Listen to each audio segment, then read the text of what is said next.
বছর আইনি সংগ্রাম করে 2020 সালে বাংলাদেশে যে একটা পাঠানো নির্বাচন হয়েছিল, আপনারা সবাই জানেন। দক্ষিণ সিটি কর্পোরেশনে সেই সময় মেয়র তাপস জোর করে ঢাকা দক্ষিণ সিটি কর্পোরেশনকে দখল করার লক্ষ্যে ইভিএম এর ভোট জালিয়াতির মাধ্যমে কেন্দ্র দখল করে আমাদের প্রিসাইডিং অফিসার থেকে শুরু করে সবাইকে জোর করে বের করে দিয়ে একতরফাভাবে যে নির্বাচনী ডিক্লেয়ার নিয়েছেন, সেই মামলা আমরা 2020 সালে করেছি।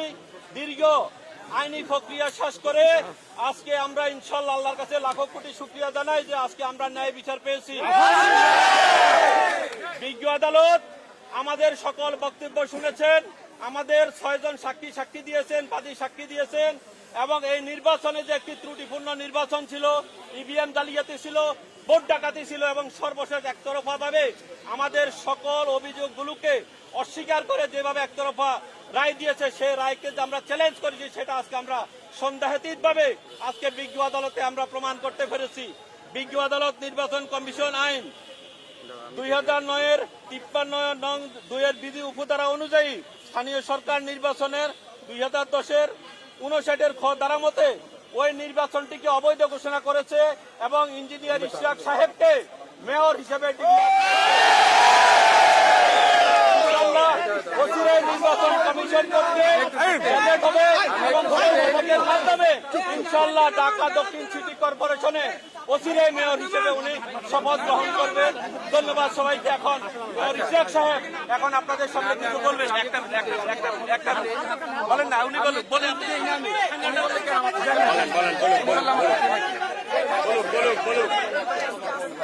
দাঁড়ান একটু দাঁড়ান। তোমরা আবার চেহারা দেখো,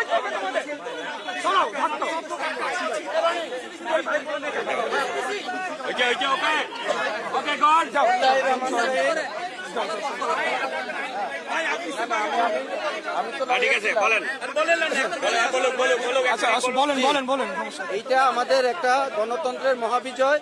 আমাদের দেশে যেভাবে একটা কালচার গত ফ্যাসিস্ট সরকার গড়ে উঠেছিল, যে ভোট জালিয়াতির মাধ্যমে, লুটতরাজের মাধ্যমে সন্ত্রাস তৈরি করে ভোট কেন্দ্র দখল করে যেই অনিয়মের মাধ্যমে একটা ইলেকশন করেছিল, সেই ইলেকশনে এবং সরকারের নির্বাচন কমিশন এবং কমিশনের যে লোকজন তারাও সহায়তা করে যে এক পেছে রায় নিয়েছিল। আজকের বিজ্ঞ আদালত এই 5 বছরের আইনগত প্রক্রিয়ার মাধ্যমে সেই রায়টাকে বাতিল করেছেন।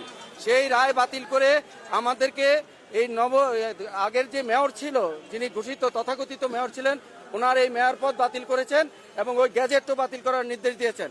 এবং সাবসিকুয়েন্টলি আজকের যিনি এই মামলার প্রার্থী ছিলেন আমাদের ইঞ্জিনিয়ার ইশরাক হোসেন, ওনাকে এই পরবর্তী এখন থেকে মেয়র হিসাবে বিজ্ঞ আদালত ডিক্লার দিয়েছে এবং এই ডিক্লার অচিরেই গ্যাজেটের মাধ্যমে কার্যকর হবে। ধন্যবাদ।